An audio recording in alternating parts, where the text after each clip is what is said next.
Le soleil se lève sur un doux matin de juin 1279 avant Jésus-Christ. Aujourd'hui, on couronne un jeune et dynamique prince de 25 ans, le pharaon Ramsès II. Cette journée de cérémonie marque le début d'une épopée extraordinaire dans l'histoire de l'Égypte antique.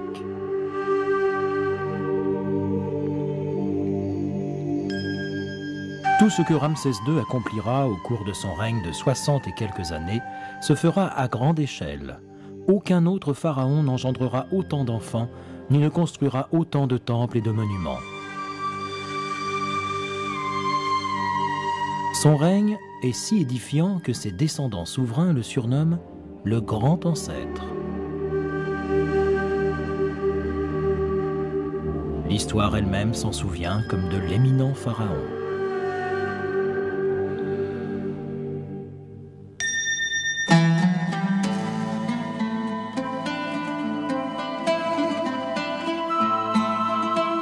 Lorsque Ramsès II monte sur le trône, il est prêt à assumer ses fonctions comme aucun autre prince ne l'a été avant lui.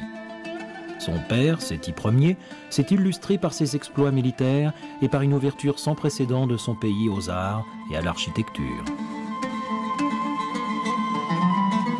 Séti Ier est bien décidé à ce que son fils, une fois pharaon, perpétue cet élan. Il décide donc pour lui d'une éducation et d'une instruction militaire des plus solides. Tout jeune, le prince Ramsès suit déjà son père dans ses campagnes militaires en Libye et en Syrie. Et puisque la dynastie repose dorénavant sur ses épaules, on lui inculque en même temps le devoir d'engendrer une descendance consistante.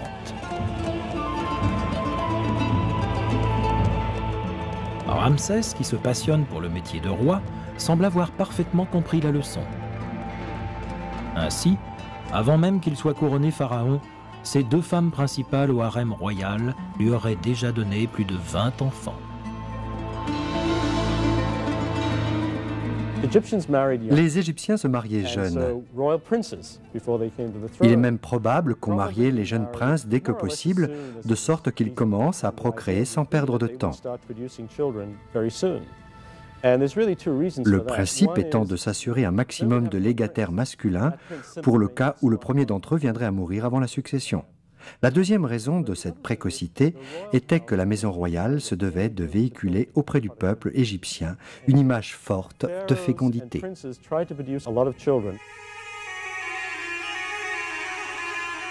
Ramsès nous relate lui-même sa jeunesse sur des inscriptions murales au temple de son père à Abydos. Séti Tout-Puissant m'a couronné de ses mains alors que j'étais enfant. Il m'a doté de femmes, d'un harem tout entier et a placé sous mon joug les peuples du nord et du sud.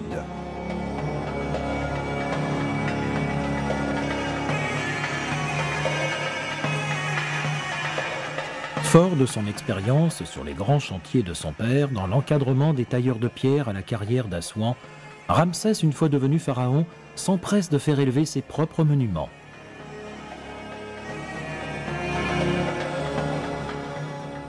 Ramsès II est probablement le premier grand entrepreneur en bâtiment du monde.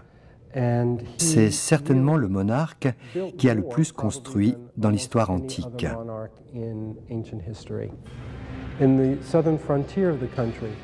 Il est le principal responsable de l'extension du temple du dieu Amon à Luxor, au sud du pays. 2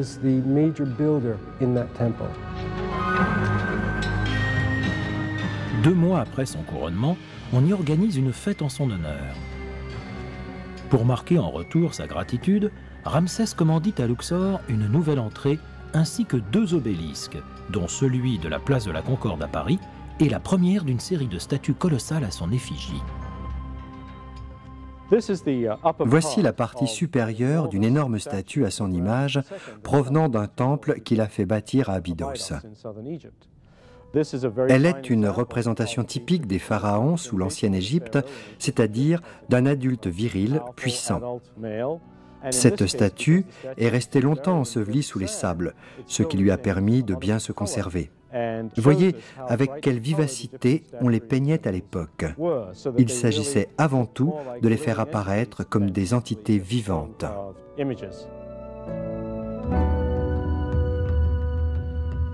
Ramsès II fait étendre et embellir la fameuse salle hypostyle du temple de Karnak, débutée sous Aménophis III.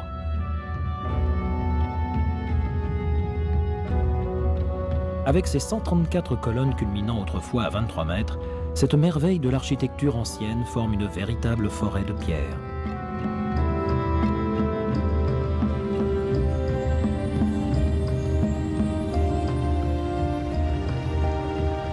Mais ces grands projets de construction ne s'en tiennent pas à Karnak et à Luxor, construites toutes deux sur les ruines de Thèbes, sur la rive est du Nil.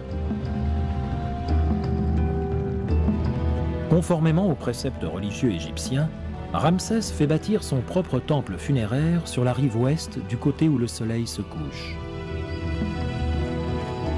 L'édification de cette gigantesque nécropole, du nom de Ramessuum, requiert alors l'intervention de 3000 tailleurs de pierre.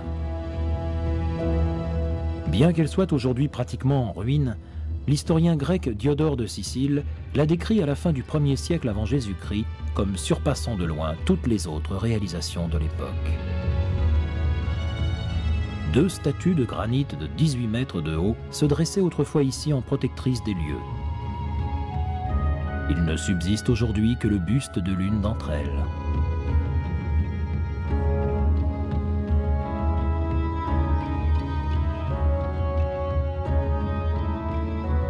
Il faut cependant descendre plus au sud, à la frontière actuelle avec le Soudan, pour trouver le plus magistral de ces monuments, le temple d'Abou Simbel.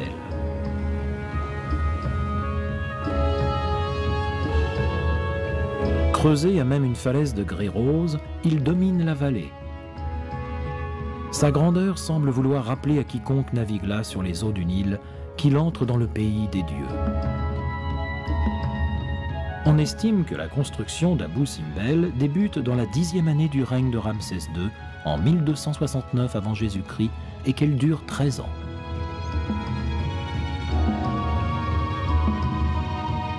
Bien qu'il soit dédié au dieu Amon-Ré et Ptah, ce gigantesque monument divinise avant tout le dieu et roi Ramsès en personne.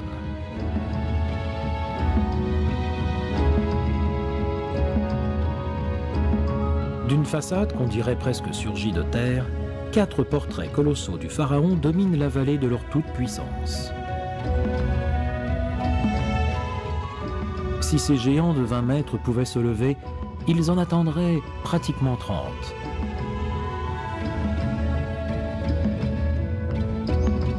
Les représentations de l'entourage de Ramsès II, ses divinités, femmes, enfants et amis, restent en comparaison minuscules. Le temple d'Abou Simbel est en soi un modèle de technique architecturale. Son orientation a été calculée de telle sorte que 2 jours par an seulement, aux équinoxes de printemps et d'automne, les rayons du soleil levant traversent l'entrée et inondent de lumière les statues du roi représentées sous les traits du dieu Osiris.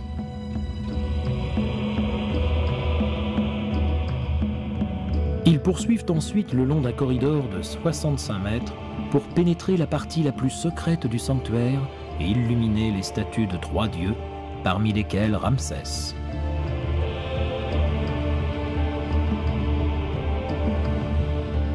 Un 4e dieu, Ptah, n'apparaît que partiellement à la lumière du jour.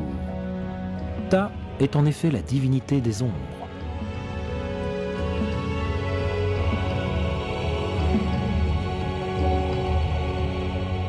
Plus petit, le second temple d'Abou Simbel est dédié à la reine Néfertari, épouse favorite de Ramsès II. La simple présence des 6 statues du couple sur sa façade révèle tout l'amour que le roi éprouve pour elle. Être associé à ce point au pharaon lui-même est en effet un immense privilège. Il est d'ailleurs probable que la reine Néfertari ait assisté à l'inauguration de son temple.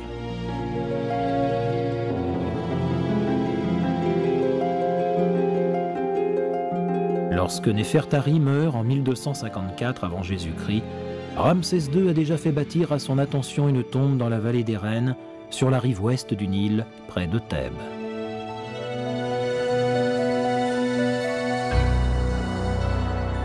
S'enfonçant à près de 8 mètres sous terre, cette sépulture récemment restaurée et ouverte au public reste à ce jour l'un des plus beaux exemples de tombes royales sous l'ancienne Égypte.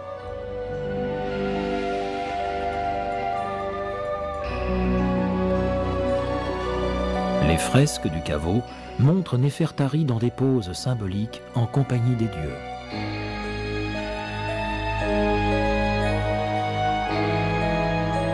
À peu près à la même époque que l'édification d'Abou Simbel, Ramsès II entreprend au nord-est du delta du Nil la construction de son père Ramessou, ou domaine de Ramsès. Celui-ci jouera bientôt dans l'histoire de l'humanité un rôle très important. Depuis 400 ans, en effet, le peuple hébreu vit paisiblement dans le delta du Nil. On pense que Ramsès II, préoccupé comme son père avant lui par leur grand nombre, aurait choisi de les forcer aux travaux éreintants pour la construction de sa ville. On pense que c'est ici qu'a débuté, vers 1263 avant Jésus-Christ, l'Exode tel que la Bible nous la relate. Quand on parle de Ramsès II, on pense souvent à la période de l'Exode. Les détails sur l'Égypte figurant au livre de l'Exode dans la Bible concordent avec ceux qui illustrent le règne de Ramsès II et son royaume de Ramessou. Je dirais que cet épisode a vraiment eu lieu. Et si seule la Bible en témoigne, c'est parce que l'événement, tout relatif qu'il était pour les Égyptiens de l'époque, allait demeurer comme capital dans l'histoire des Juifs.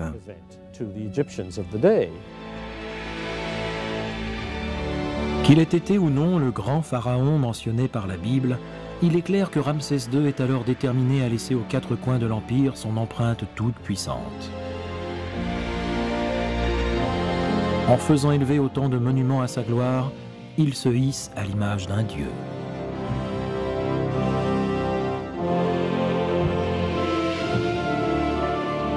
Sa gloire, cependant, ne s'appuie pas uniquement sur ses réalisations architecturales, mais aussi sur sa capacité à écraser l'ennemi.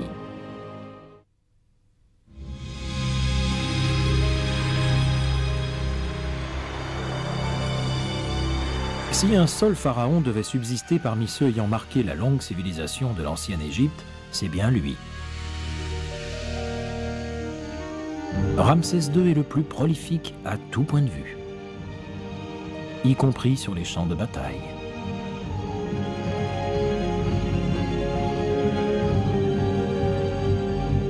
Au cours de ses 67 années de règne, ses conquêtes à l'étranger inondent l'Égypte de richesses, en même temps qu'elles encouragent une véritable explosion culturelle.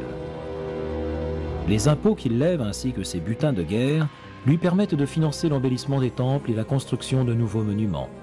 Ses esclaves faits prisonniers au cours des nombreuses batailles lui garantissent la main-d'œuvre nécessaire.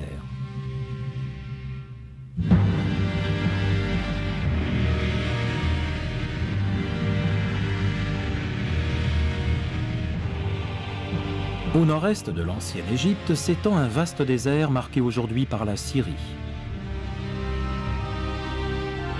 Si Séti Ier a gardé le contrôle des régions côtières sud, le peuple des Hittites tient encore sous sa domination la ville stratégique de Kadesh, dans une région que Ramsès II reste déterminé à reprendre un jour ou l'autre.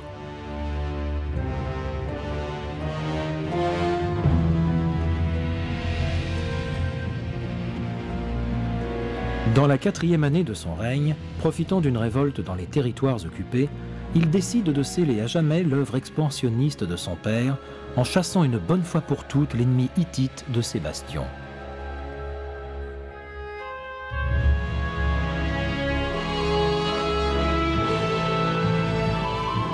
Pour y parvenir, il lui faudra affronter sa plus dure épreuve, la bataille de Kadesh.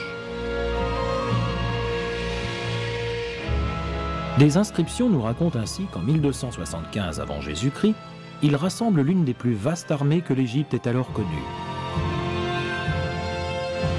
20 000 hommes traversent la bande de Gaza et font route vers Kadesh.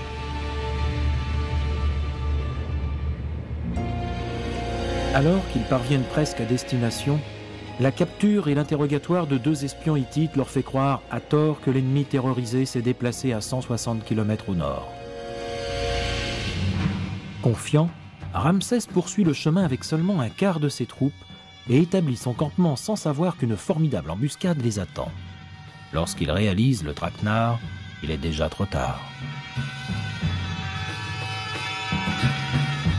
Miraculeusement, il parvient avec ses hommes à tenir en haleine l'ennemi hittite jusqu'à l'arrivée des renforts égyptiens. S'il évite de justesse la débâcle, de nombreux égyptologues estiment que la bataille de Kadesh finira en impasse. Un avis que le pharaon à l'époque semble loin de partager.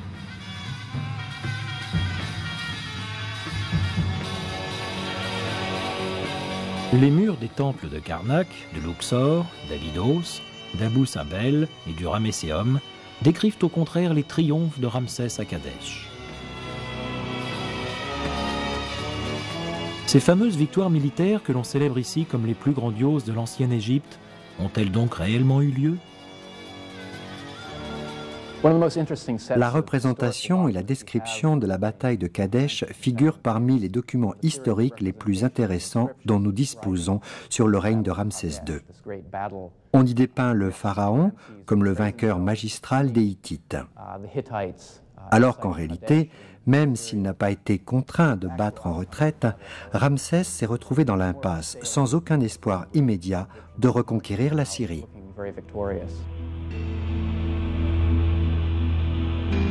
D'autres échecs militaires suivront avant que Ramsès ne réalise qu'il vaut mieux tirer un trait sur la Syrie.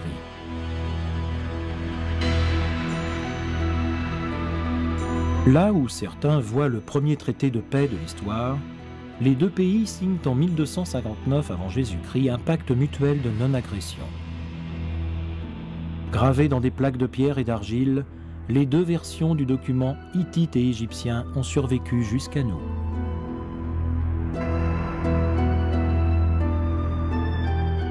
Une fois la paix ramenée, Ramsès II aurait épousé une princesse hittite afin de sceller davantage le traité. Son harem se serait même agrémenté de femmes syriennes et babyloniennes.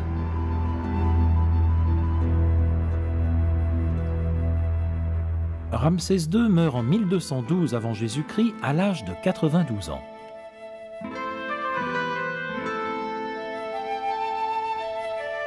Après l'avoir momifié, on enveloppe sa dépouille dans un linceul doré avant de la placer dans un sarcophage de pierre que l'on ensevelit près de ses ancêtres dans la vallée des rois.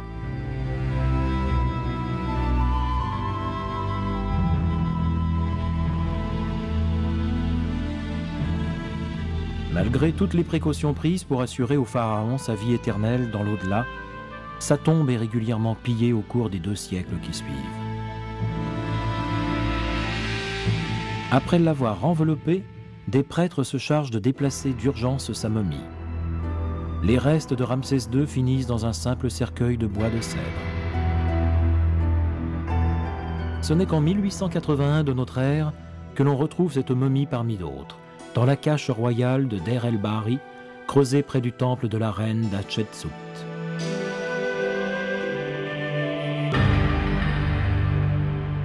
L'analyse de sa momie révélera notamment que Ramsès II portait des cheveux roux et qu'il mesurait environ 1,70 m. Obturé par des grains de poivre au cours de l'embaumement, son nez aquilin s'est bien conservé.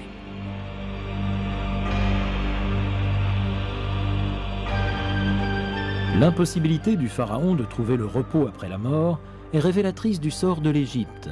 Le pays amorce à cette époque un long et difficile déclin.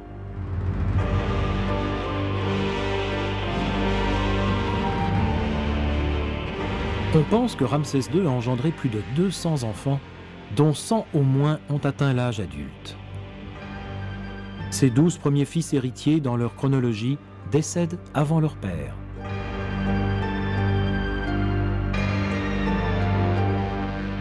C'est le 13e, du nom de Merenta, qui assure la relève à l'âge de 60 ans.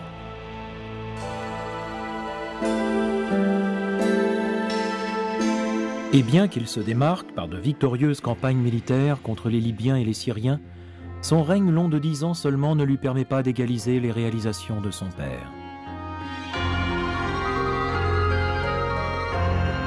La découverte d'une partie du palais de Merenta à Memphis reste pourtant un moment important dans l'histoire de l'archéologie. C'est la toute première fois qu'on met au jour les vestiges d'une ancienne résidence royale égyptienne. Des fragments de ce complexe architectural ainsi qu'une maquette du palais exposée aux États-Unis, au musée archéologique de l'Université de Pennsylvanie, permettent de mesurer toute la grâce des intérieurs qui font alors le quotidien des pharaons.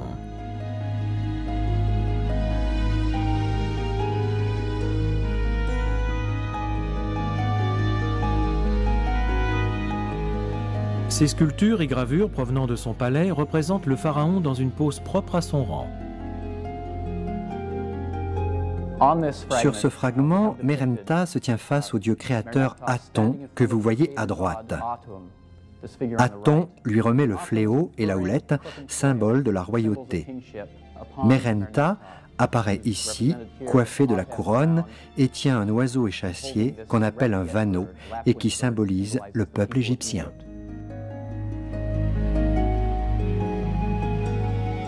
Des hiéroglyphes à l'entrée du palais mettent en exergue les liens qui l'attachent en tant que pharaon aux puissances divines.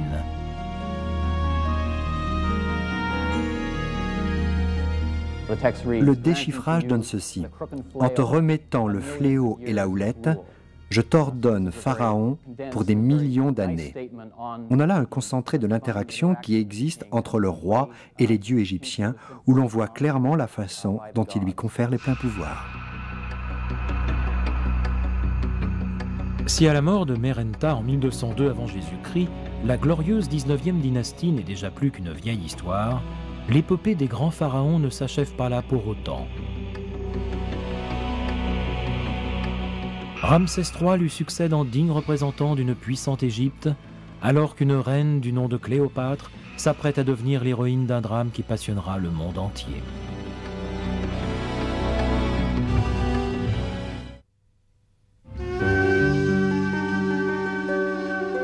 Sous les contreforts des montagnes protégeant la vallée des rois, se cache sur le site de Métinet Abou le temple funéraire le mieux préservé de toute l'ancienne ville de Thèbes. C'est aussi, outre le seul temple d'Égypte à avoir fait l'objet d'un relevé architectural détaillé, celui dont on a déchiffré l'intégralité des reliefs et hiéroglyphes. Ramsès III, second pharaon de la 20e dynastie, en est le commanditaire. Il ne descend pas de la même lignée que celle de l'éminent Ramsès II, dont il n'a de commun que le nom.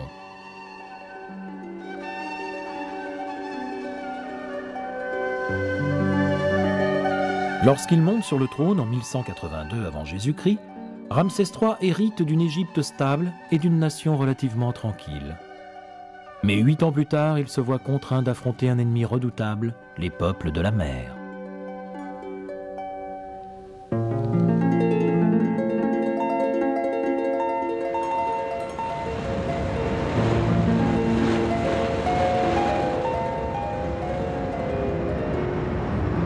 Vers 1176 avant Jésus-Christ, les anciennes nations situées à l'est de la Méditerranée, sur les territoires actuels de la Turquie, de la Syrie et d'Israël, se retrouvent prises sous la menace armée d'envahisseurs connus sous le nom générique de « peuples de la mer ».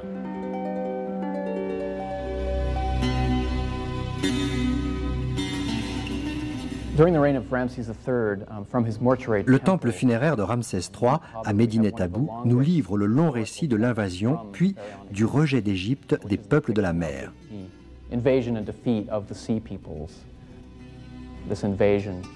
Une invasion qui fut maritime, mais également terrestre. Car s'ils sont bien accompagnés de farouches guerriers, ces peuples de la mer sont avant tout des hommes, des femmes et des enfants, à la recherche d'une terre où s'établir.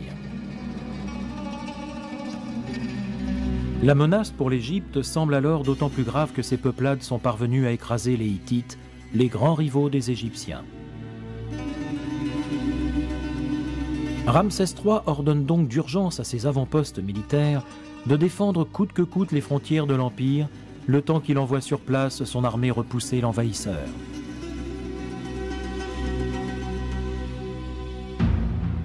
La première des 2 grandes batailles a lieu près de la frontière syrienne. Si Ramsès III en sort vainqueur, il doit encore affronter la formidable puissance maritime des peuples de la mer.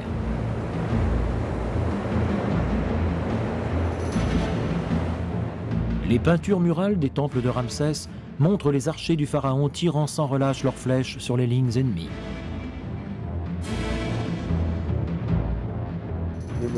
Ce fut un type de guerre tout à fait inhabituel pour les Égyptiens.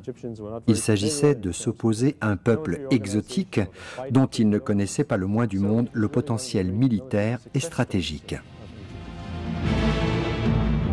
Une victoire pourtant éphémère, puisque 3 ans plus tard, Ramsès III doit repousser une nouvelle invasion.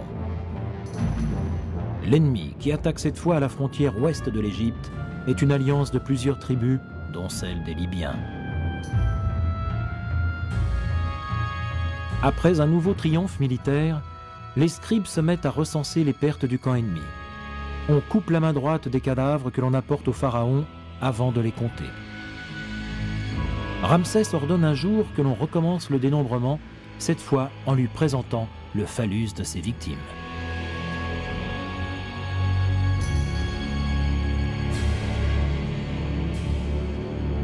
Ramsès III vient à nouveau de sauver sa nation. Mais l'ironie du sort veut que l'on s'en prenne à sa vie.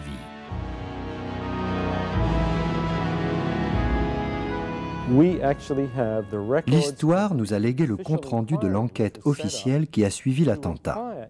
Mais ce rapport ne nous dit pas clairement si Ramsès a échappé à une tentative ou bien s'il a réellement été assassiné. On sait que l'instigatrice du complot est une reine secondaire du nom de Ti. Elle aurait pu agir par déception que son fils ne figure qu'en position éloignée dans la liste des prétendants au trône.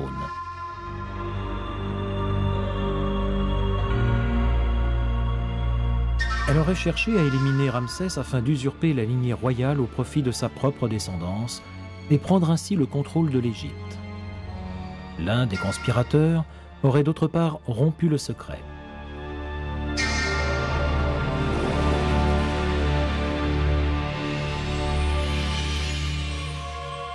Le procès impliquera plus de 40 conjurés. Après avoir été reconnus coupables, 6 d'entre eux se suicident face aux jurés, évitant ainsi une mort lente et épouvantable par empalement.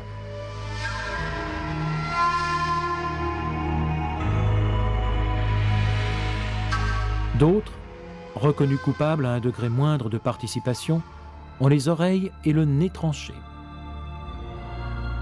Que cette tentative d'assassinat ait été ou non couronnée de succès, il est clair que Ramsès III est mort avant le rendu des verdicts. Cette fin de règne déplorable présage des troubles qui agiteront bientôt l'Égypte. Après Ramsès III, une période de scission politique et de tension sociale s'installe peu à peu. Les successeurs ont l'air de maîtriser beaucoup moins bien la situation et le pays commence à se partager entre plusieurs royaumes gouvernés par plusieurs pharaons. Certains égyptologues tentent une explication. L'Égypte ne se limite plus à l'étroite et paisible vallée du Nil. D'autres grands empires surgissent tout autour, notamment la Syrie. On est là dans une époque de fluctuations qui déstabilisent l'Égypte et la font chuter de son piédestal. Et le pays souffre tout entier de cela. Sur les 8 siècles qui suivent, près de 70 souverains issus de 11 nouvelles dynasties se succèdent au trône d'Égypte. Parmi eux, figurent des conquérants libyens, nubiens, syriens et perses. En 333 avant Jésus-Christ, le pays, alors sous la domination des Perses, doit affronter l'un des plus grands chefs militaires de tous les temps, Alexandre le Grand.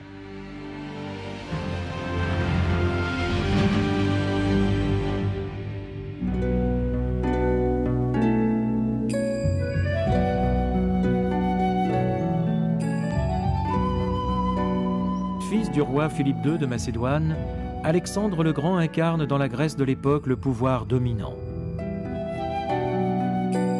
Après avoir reçu son éducation du philosophe Aristote, le jeune Alexandre accède au trône en 336 avant Jésus-Christ, après que son père ait été assassiné. Il veut avant tout vaincre les Perses, qui menacent la Grèce depuis plus de 200 ans. À 25 ans, ses succès rapides lui permettent de libérer les cités grecques et de triompher du grand roi des Perses, Darios, à la bataille du Granique en juin 334 avant Jésus-Christ.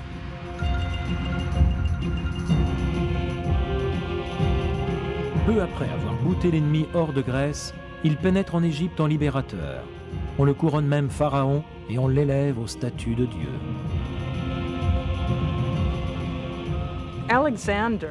Alexandre était un homme doué d'une intelligence remarquable. Il a su faire preuve en Égypte, plus que partout ailleurs, de sa perspicacité et de son flair en matière de politique. Et même si ses armées ne le considéraient pas comme un dieu vivant, il avait compris, comme ses conseillers, qu'en se rendant maître de l'Égypte, il lui faudrait là-bas endosser la cape royale et être adoré comme une divinité.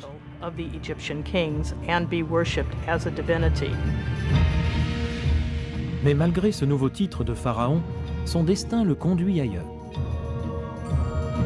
Peu après avoir fondé la ville d'Alexandrie, dont il fait la nouvelle capitale du royaume, il repart en conquête sur des terres qui le mènent jusqu'en Inde.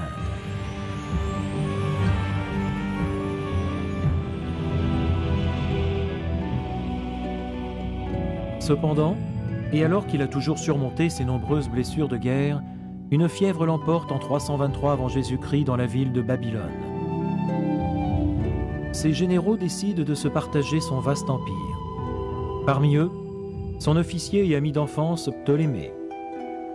Sa revendication du royaume marque le début de la dernière dynastie égyptienne. Une dynastie qui, en même temps qu'elle fait du pays un riche foyer culturel et artistique, bâtira l'une des 7 merveilles du monde et verra l'avènement d'une des reines les plus célèbres de l'histoire.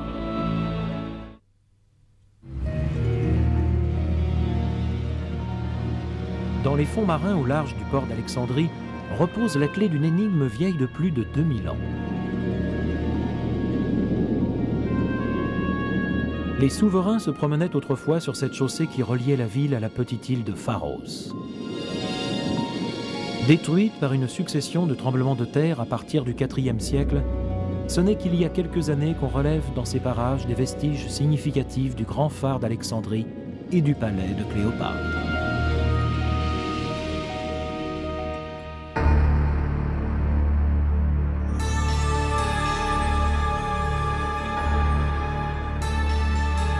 Le dernier chapitre de notre épopée des plus grands pharaons débute en 323 avant Jésus-Christ, lorsque Ptolémée Ier, général macédonien et fidèle lieutenant d'Alexandre le Grand, revendique le trône d'Égypte avant de se proclamer lui-même pharaon.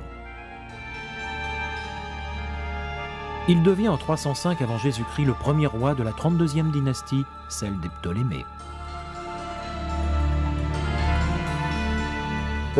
La dynastie égyptienne des Ptolémées s'est illustrée par son maintien, la plupart du temps, d'un pays stable et prospère. Elle a su rester respectueuse des traditions religieuses locales, tout en continuant de pratiquer sa religion grecque. La succession des Ptolémées apparaît d'ailleurs en peinture sur les murs de nombreux temples, comme la dernière et prestigieuse dynastie de la royauté égyptienne. Les Ptolémées sont eux aussi de grands bâtisseurs. Parmi leurs œuvres majeures, la monumentale bibliothèque d'Alexandrie.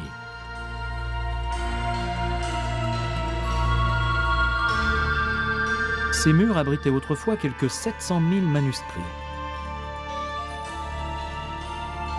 C'est vers ce haut lieu de la culture scientifique et littéraire qu'affluent alors des 4 coins du monde savants et autres érudits en quête de connaissances.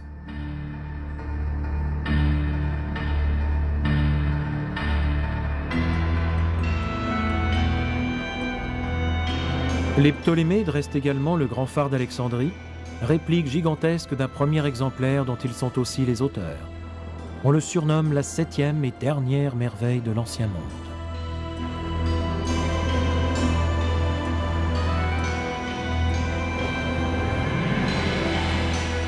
Culminant à 135 mètres depuis la petite île de Pharos, face au port d'Alexandrie, son fanal, alimenté par un immense brasier, est alors visible à plus de 160 km à la ronde.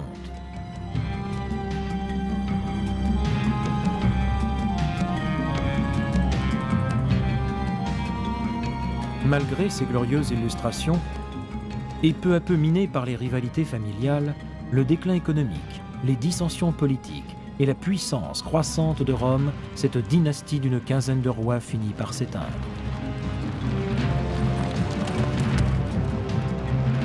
Au milieu du 1er siècle avant Jésus-Christ, alors que Jules César rayonne jusque sur les eaux du Nil, les Ptolémées ne sont plus que des souverains fantoches.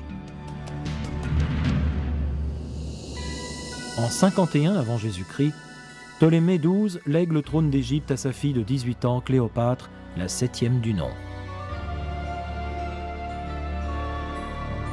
Celle-ci est contrainte de partager ses responsabilités avec son frère de 10 ans, Ptolémée XIII.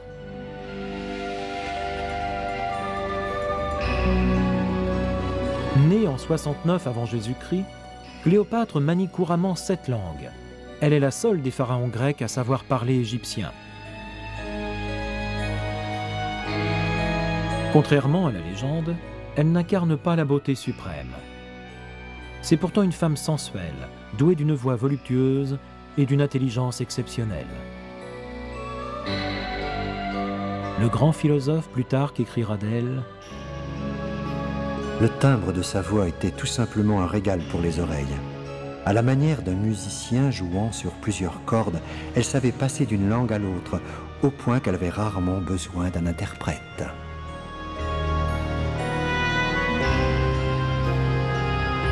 Cléopâtre devra user de tous ses talents pour garder le contrôle d'une Égypte qu'elle aime énormément.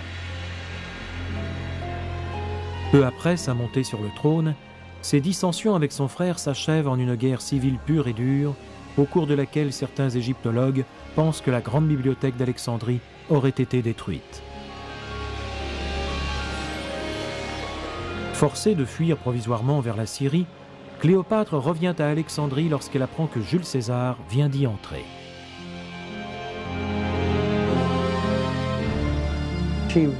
Elle a réalisé qu'avec la puissance croissante de Rome dans le monde méditerranéen, elle avait très peu d'espoir de se maintenir reine d'Égypte.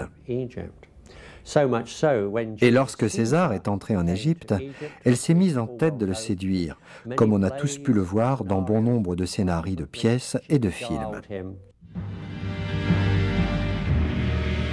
Ses servantes la dissimulent dans un tapis et la passent clandestinement jusqu'au quartier de Jules César à Alexandrie. Lorsqu'il déroule ce tapis qu'on lui présente comme un cadeau, l'empereur découvre avec enchantement la reine d'Égypte, qui devine à ce moment-là qu'elle vient de gagner son meilleur allié. Vaincu, son frère Ptolémée XIII se noie mystérieusement.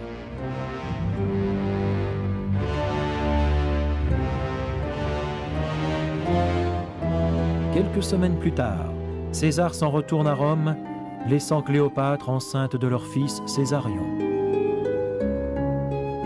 Un an passe avant qu'il ne lui demande de le rejoindre. Mais sa présence à Rome est vécue comme un outrage. Venant s'ajouter aux querelles de l'empereur avec le Sénat, cet affront conduit à l'assassinat de César en 44 avant Jésus-Christ.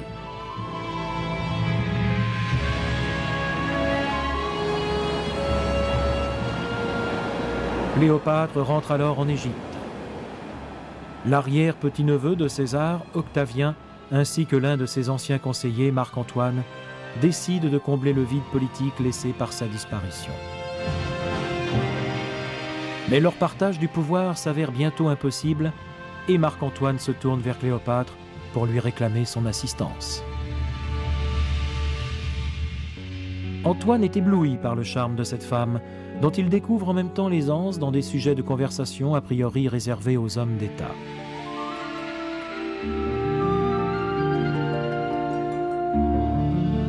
C'est le début d'une histoire d'amour doublée d'une solide alliance politique où ils jouent tous deux à la fois leur destin et celui de l'Égypte.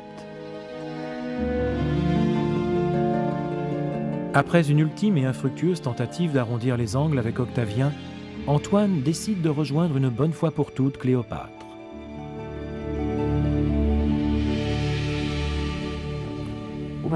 Quelles qu'aient pu être ses motivations amoureuses, il attendait aussi de Cléopâtre de l'argent et du bois pour construire ses bateaux, pendant qu'elle, de son côté, voulait de nouvelles concessions de terre, ainsi que davantage de garanties fiscales.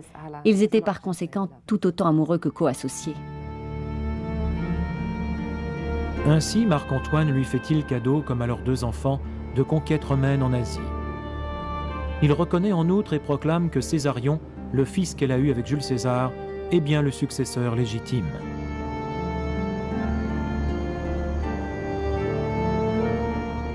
On a là une situation dans laquelle un grand et noble général romain offre délibérément des morceaux de l'Empire à une reine étrangère. Vous imaginez l'indignation des sénateurs romains. Et c'est comme ça que Marc-Antoine est devenu l'ennemi public numéro 1. Octavien exploite alors l'indignation que suscitent ces abandons de territoire pour remporter le soutien de l'armée et déclarer la guerre au couple maudit.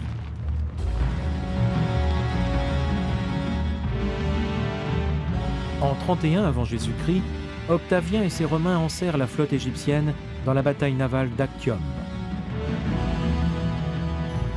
Face à une défaite inéluctable, Antoine et Cléopâtre prennent la fuite.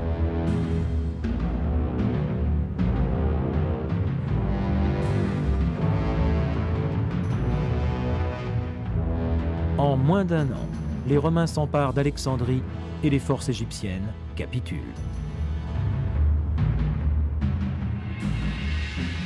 Marc-Antoine savait le destin qu'on lui réservait et il a choisi une sortie de scène à la romaine. Il s'est suicidé avec son épée dans Alexandrie assiégée.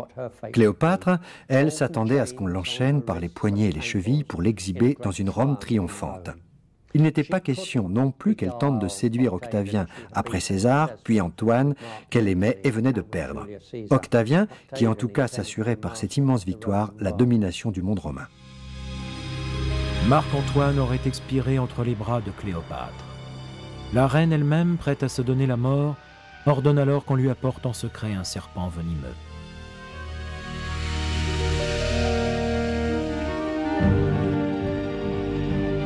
À 39 ans, entourée de ses domestiques, elle succombe à la morsure de l'animal.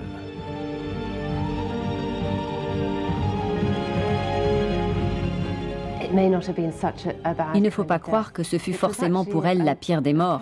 Ce type de peine capitale était assez répandu en Égypte à l'époque, et l'on peut s'attendre à ce que Cléopâtre se soit faite à l'idée de mourir de cette manière. Avec le dernier souffle de Cléopâtre, s'achève la grande épopée des pharaons. Une digne fin en soi pour l'une des plus grandes histoires d'amour de tous les temps et pour la civilisation de l'ancienne Égypte qui aura duré plus longtemps que tout autre.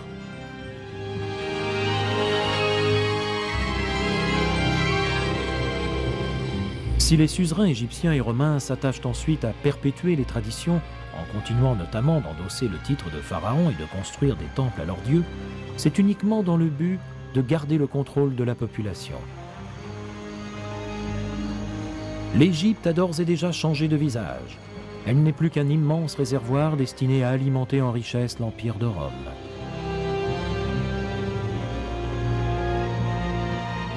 Laissés à l'abandon, les magnifiques lieux saints et monuments édifiés sur plus de 3 millénaires décrépissent lentement mais sûrement. Tout ce qui n'a pas encore été dégradé ou pillé devient la proie du sable et des vents. Les couleurs vives s'effacent peu à peu, alors qu'un patrimoine entier de majestueuses et graciles silhouettes s'enfonce sous la surface anonyme du désert. Les voix de ces pharaons, mi-hommes, mi-dieux, se sont tues à jamais, emportant dans leur silence la magnificence de la civilisation du grand empire du Nil.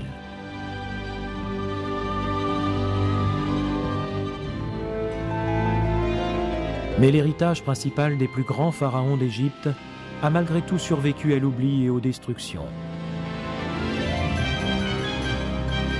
Défiant les millénaires, ces visages fascinants témoignent de la gloire éternelle de la nature humaine et révèlent combien ces anciens géants nous sont restés proches.